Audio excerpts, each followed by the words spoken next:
cover myself on it and jump in the pool. Might not even bother to get in the pool. What? Anyway. Won't get there unless I introduce Jeff.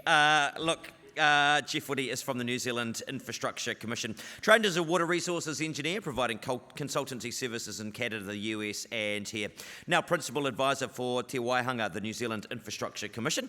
He develops the Commission's advice on water policy alongside other sectors. Let us have a round of applause for Jeff Whitty. Welcome, Jeff.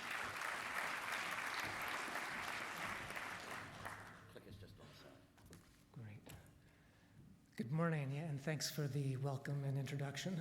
Lewis has provided us some great messages to start today. It's all about planning and preparation, but that's not enough, right? You hear the need to persevere. If we're going to get the payoffs that we're after, you've got to listen to our communities. We've got to cooperate with our neighbors, try new things. These are all things that we can apply to our work. So Lewis has provided some great messages, but has also provided me with a difficult act to follow because I haven't got that deep well of stories to draw on. But I'm hopeful that we can, great, slides are up. Hopeful that can provide some insights that still contribute to some positive outcomes in some way. I've been asked to speak about stormwater pricing. And across the country today, most councils charge for stormwater based on a property's value. Property values don't have a whole lot of bearing on the amount of services that that property might require. It's administratively simple to apply, but the legislation that we've got today is progressively requiring newly established entities to move away from those types of charges. So it kind of poses the question, what do you replace those charges with? And that's the problem statement that I've been given. But I'd like to broaden that problem statement out a little bit more to kind of explore why is pricing important in the first place? What sort of problems can it help us solve? And I'm hopeful to make some connections with other themes you've been discussing throughout the conference, because the way we charge for stormwater, it's got touch points with the way we govern the sector, how we make investment decisions, the funding and financing tools that we choose, and land use planning. But I thought I'd start by resurfacing some content from the National Infrastructure Plan. It got a lot of media coverage back in February, March. But I'm curious, just maybe you can show me by show of hands, how many people went to our website and out of your own curiosity downloaded a copy of the plan? Did more than just read in media? Okay, yeah, a number, great. Well, for those who did, you'll know that an underlying theme through the plan is about affordability. This is a snapshot from the National Infrastructure Pipeline. And just a quick aside, we think that this pipeline is the most comprehensive in the world. And it's in part a big thanks to all the contributions that many of you are making on a quarterly basis. If you're part of a new water service entity, we'd love to get you onboarded so that you can start drawing insights from the pipeline as well for your own local areas. But what this slide is showing us is that we've got a lot more in the pipeline than we can afford to build. There's nearly 12,000 individual projects. They total about $275 billion. We can track funding commitments, and there's about 30% of it has actually got funding set aside for it right now. So it's clear that we haven't got enough to fund it all at once. And it poses the question to us, well, how much can we afford to spend as a nation? And that's what prompted us to develop something that we call the Forward Guidance. In simple terms, it's our independent view of what we think is a reasonable level of investment. How much demand is there for investment going forward? It's also, quite importantly, takes a look at what we can afford by looking back in time to see what we as New Zealanders have spent on infrastructure over the past 150 years. So it asks the question, what are the things that cause us to build? What makes us invest in infrastructure in the first place? And we identified 8 different drivers. You can see them up there. Yeah, inflation is a big one. It drives costs, resilience to natural hazards, climate change. I know you've been talking about over the course of this week. Renewals is a big one. What we found in looking back in time that although our incomes grow, the amount we spend on infrastructure is pretty consistent. It stays in a band between 5 and 7% of GDP. And we've identified that for the water sector, it probably makes sense to invest about 0.5% of GDP is allocated to the water sector where we see demand for it. You can see that depicted on this next graph here. It's showing our modeling results of investment demand for the next 30 years. It starts out at about 1.8 billion per year, grows to about 3.5 billion per year. The colors are showing the individual components. How do we get those totals? And you'll see the biggest bar there is renewals. Almost 2/3 of the money we've got available has got to go towards renewing the asset stocks that we've already got. Another view that I like to look at is what I call like the household wallet. We took a look through some of the data from the Household Economic Survey to find out how much do households spend on infrastructure. And this pie chart is showing that about 16% of the average household's after-tax income goes towards a range of services. That equates to about $13,500 a year. You can see the lion's share of that's going towards private transport at over 55%, and that's the cost of operating our cars, the cost of fuel, which is rising. Electricity takes a big share. The portion of the average household spending on water services is about 7%. And there's competition. All of these sectors are competing to get a bigger slice of that pie. And that has occurred over time. It's not static. Looking back to 1925, this is a chart that shows all the orange bars, our modeling results. What we thought would be a prudent level of demand for investment. The black line is what the actual investment was. And you can see that it's not a perfect match. No modeling is. But back in the 30s and 40s, there was some elevated investment occurring. And we think that's probably attributable to a lot of public health campaigns at the time. There's a big shift towards indoor plumbing. New house builds required indoor plumbing. All the networks, the treatment that are required to service it caused elevated spending during that time. We can also see during the 80s and 90s where that black line dips below our bars. It dips quite low, even below the amount that we needed to spend on renewals. So it's kind of providing evidence for a lot of messaging that we hear lately. But since the early 2000s, investment has been escalating. There's a range of reasons for that, we think. Some of that is catching up on those renewals that had been underinvested in for a while. Protozoa barriers came into regulation in 2005, the Havelock North tragedy 2016, Tomato ROI in 2020. There's increasing expectations to spend more on our water services. Even so, our modeling suggests that at some stage we're going to catch up. We're going to catch up with all that underinvestment in renewals. And for the next 30 years, we see about 0.5% of GDP going into the water sector. But that's not what we saw with the water service delivery plans, at least not yet. Last September, DIA compiled all the results. And instead of investment starting to track back down, it's escalated, ratcheted up another notch yet. We're still unpicking some of the reasons why. Conversations with you will actually help us inform our views on what's driving that. We can see that the amount that's being projected to spend on renewals is pretty close to what we think is reasonable, but the amount being spent on levels of service and on growth is way higher than what our modeling would suggest. So, as I say, something we're exploring further. Whoop. Knew that would happen. So we are keen to see that investment track back down as we get caught up. We've identified a handful of ideas to help bring costs down. These are gathered from a range of sources, not just in the National Infrastructure Plan. One of them is about optimizing use of the networks you've got, maintaining assets, get the most life that we can out of our existing networks. When we do have to commit to large upgrades, start by considering what's affordable for our communities. Set a project budget. Inform your consultants. This is what you're designing to. If you're a consultant in the audience, make sure your clients are giving you a budget so that you can design to something that ultimately is going to be affordable and implementable in the end. Upzoning is another idea we'll speak about a little bit more.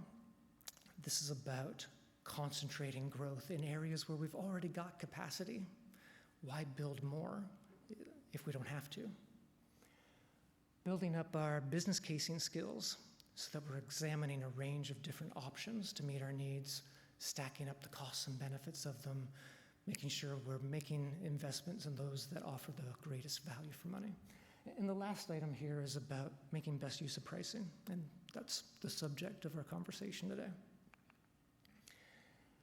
So what should good pricing look like? A couple of years ago, we worked with PwC. They helped us develop 3 pricing goals and 12 principles. The first of those goals is that pricing should help guide investment. It's really recognizing that the money households spend is indicative of what they value, what they think is important. So it's important to make sure that pricing can reveal those sorts of preferences. Goal number 2 is that it should incentivize what I'll call conservation in the stormwater space. It's incentivizing reduced runoff. And once you've met those first 2 goals, the next piece is making sure your pricing can ensure the benefits are shared evenly across society. That might be offering rebates to certain low-income parts of the community, ensuring you've got some cross-subsidies within a network, but it's still financially sustainable across the network. We then assessed each of our 4 network infrastructure against these 3 pricing goals. And for the water sector, we found it was a little bit mixed. Against goal 1, that's partly because almost all of our stormwater pricing is based on a property's value. It doesn't tell us a whole lot about what services that household prefers or doesn't. Equally, it doesn't allow them to make too many trade-offs to reduce their runoff and get a reward in return. We also had some concerns about the sufficiency of revenue that comes in. Others, sorry, I just go back there. Other networks that performed a little bit better, telco and electricity, the energy sector, where you can see some green scoring against those goals. We'll take a look at how investment tracked on a per capita basis. This is going back the past 30, 35 years. You can see for telecommunications, their investment per person was reasonably flat. Technology's gotten cheaper. It's meant the amount that we spend per head hasn't had to climb very much. For electricity and gas, it has climbed a little bit, modestly, about 49%. For land transport, it's grown quite a lot. We think this is partly because a lot of that investment isn't confined just to the money that we gather at the pump or through road user charges, but because the Crown pumps extra funding into the system, which has caused that to balloon. And the water sector has grown the most, almost 900% over that time. When we look at some of the outcomes associated with that, there's complaints about every service you get, but generally speaking, there's public support for the services they get from their telecommunications providers, their electricity providers. In transport and water, there can be differing views about the deficits that people perceive are there. But we see how that correlates with some views about poor pricing and mixed pricing. Okay. This is a topic that is probably better for our economists to speak to. What does good pricing look like? But economic efficiency is about making sure we get the best bang for buck. Pricing should ensure that it's fair, so those benefits are spread equally or evenly across society. Revenue sufficiency, we've got to make sure pricing gathers enough revenue to cover the whole of life costs. And it's got to be administratively straightforward. It's got to be transparent, got to be understandable for your customers. It's got to be practical to implement. It's not a clean slate. There are some legislative constraints that pricing needs to operate within. I'd say the Act, one of the good things about it is that it is pretty flexible. It's not prescriptive about what pricing solution works best for stormwater, because indeed we've got the view that there's a whole range of solutions that need to be considered, and the right ones will work out best depending on the given context. But some other limitations in the legislation relate to this requirement to move away from rateable value. Got to make sure that your charges are based on recoverable costs. Nothing new there. It's also made a decision that charges are only going to be payable by property owners or by long-term leases. So charges aren't going to, stormwater at least, charges aren't going to be paid by renters. That's something that's clear from the legislation. Pricing can do a couple of things for us. One is about encouraging development in low-cost places. The graph off there on the side is some work we commissioned a few months ago with Motu. They were looking at some charts of New Zealand broken up into 1 kilometer square grids and measuring the amount of all of our networks that exist in each of those grids. This is the chart for stormwater pipe. Along the bottom on the x-axis is population, and the y-axis is the length of stormwater piping. And what we see from this is that as populations grow, the amount of stormwater networks we need to provide them increases, like you'd expect, and a lot of our communities are in that low to medium-sized population band. But when you reach a certain threshold, we think this is probably because of density, that the amount of piping you need to provide to them starts to drop off. It reduces. You can add more people without having to add more pipe. So conscious that we can use pricing to give people signals, developers, to build in the places where we don't have to build more pipe. Increase density and concentration of new growth. We can also use pricing to incentivize the amount of impervious area on a lot, decisions developers make about whether they rely on off-site versus on-site systems, and whether to remove pollutants at source. Oh, I keep going the wrong direction. Sorry. I'm going to go through quickly 3 different case studies. These are all drawn from sites in North America that explore different ways to apply pricing to incentivize lower levels of impervious area on sites. I'm going to apply a martial arts tradition of awarding a white belt, a blue belt, and a black belt to each of these 3 cities, which is not to imply that one is better than another, just that some have devoted more resources and effort towards their pricing designs.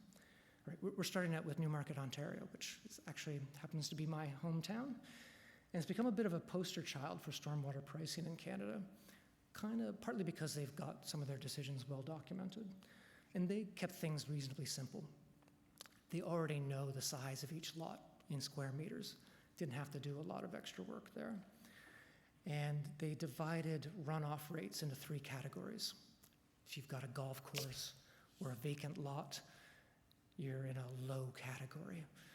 If you're a homeowner, you've got a residential or an institutional property, that's a medium category. And commercial and industrial automatically get put into a high category.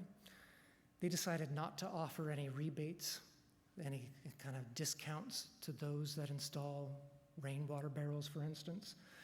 Not to households, at least, because they wanted to keep their administrative costs down.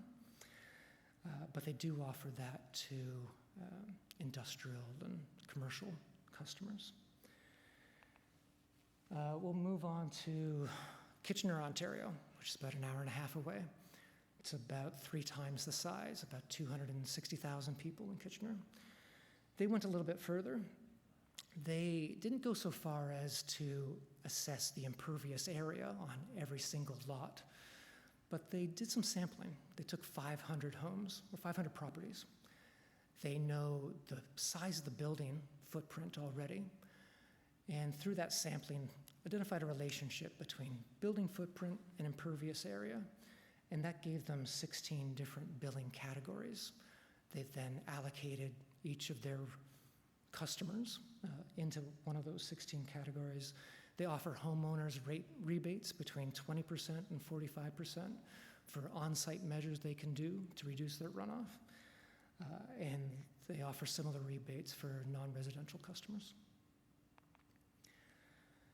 Some of you will be questioning, well, yeah, it's a lot of work to work out impervious area, but can't artificial intelligence help us with that these days? And Detroit, Michigan is an example that has population about 650,000. They used to do this manually, but through the use of AI that's reviewing GIS and LiDAR, they've sped that process up. What used to take 12 to 18 months now is done in 4 to 6 weeks, I understand. They've got an online viewer where you can look at your own property, click on it, and find out what the council has assessed to be your impervious area. And they charge a flat rate. For every square meter of impervious area you've got, you're going to pay a certain rate for the amount of runoff that you're discharging. They do this annually and found that their impervious area is growing by about 2% a year. And the frequency at which they're able to update this means that they avoid losses of about $5.5 million, what could be lost revenue each year because of that growth of impervious area. It can also help inform policies that slow down that growth of impervious area. Okay. Those 3 examples are really focused on charges for households that have already been built. But you understand already that it's kind of missed the boat in some respects. There's sometimes few opportunities for a homeowner to reduce their runoff once their property's been built. Our biggest opportunities occur before development decisions have been made. And the development levies regime, which was replacing development contributions, is being broadened to help make that process easier. Water service providers are eligible to set those levies. Separate levy has to be prepared for each service, so that allows developers, gives them a price signal. They can see how much stormwater is going to cost them and help incentivize them into different decisions they make versus on-site versus off-site solutions. Another tool I think was discussed in yesterday's program, which was great to see, was discussing the role that the IFF levies can play. It's true that there hasn't been a lot of uptake, but it's a real viable solution, particularly where we've got big projects, those that can shoulder the higher borrowing costs, the type of tool that you might use when you're debt constrained. They're available for water service providers and developers alike. And the last slide I've got is really just recognizing that there is no one single best solution, but a range of options. And we suggest considering them the same way you might make any kind of investment decision. Consider the range of pricing models that are available. Consider the implications associated with them. How much revenue can you generate? How will they incentivize different behaviors? How easy are they to administer? Model the distributional outcomes associated with them. Consult with your communities. And hopefully find some pricing solutions that move us towards some better outcomes. Thanks very much.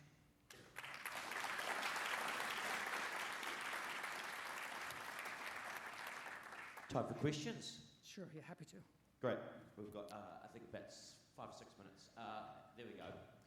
One of your newest sludge shovelers. She's got a little sludge shovel there. Thanks for a great presentation. This is a question of clarification. Your focus seems to be on the reticulated network, and would funding apply also to green infrastructure within that network? And what about the wider catchment, which often reticulated areas are simply a subset of a wider catchment, and Hudson River, will restoration of hydrological flows through a city being adapted by riparian management further upstream, what sort of funding would be available for sort of that kind of whole of catchment management that surrounds many reticulated networks? It's probably not very clear.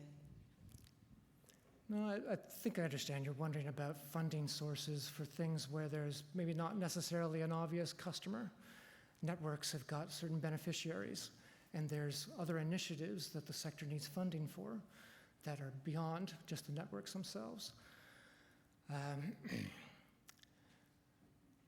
To that, I say there's a whole range of funding sources that need to be considered. Stormwater is one that has got some private benefit, but it also offers some public good. So not everything needs to be driven by or paid for by direct beneficiaries, because they can be difficult to identify. Some funding sources might come from generalized pools, whether they be rates or taxes that are socialized more broadly. So I agree, there's a range of funding sources that need to be drawn on to meet the range of costs the sector faces. Great presentation, thanks. Jack from Auckland Council here. You mentioned upzoning and then straight after that trying to incentivise development in areas that already have capacity. There's quite a tension between those two, where particularly widespread upzoning makes it very hard to plan a network where development can just happen anywhere. So how do we manage that tension, I guess? Yeah, I think it requires some cooperation between water service providers and land use planners. Spatial planning is something on the horizon that hopefully offers the prospect of some long-term views of the appropriate places that a region wants to establish and allow growth to occur in. Making sure that our investment goals within a given region are affordable and fundable as well. So I agree there's a range of different aspects that all need to be working in concert, and regional and spatial planning could offer a vehicle to do so. G'day, Byron from Tongan and Taylor.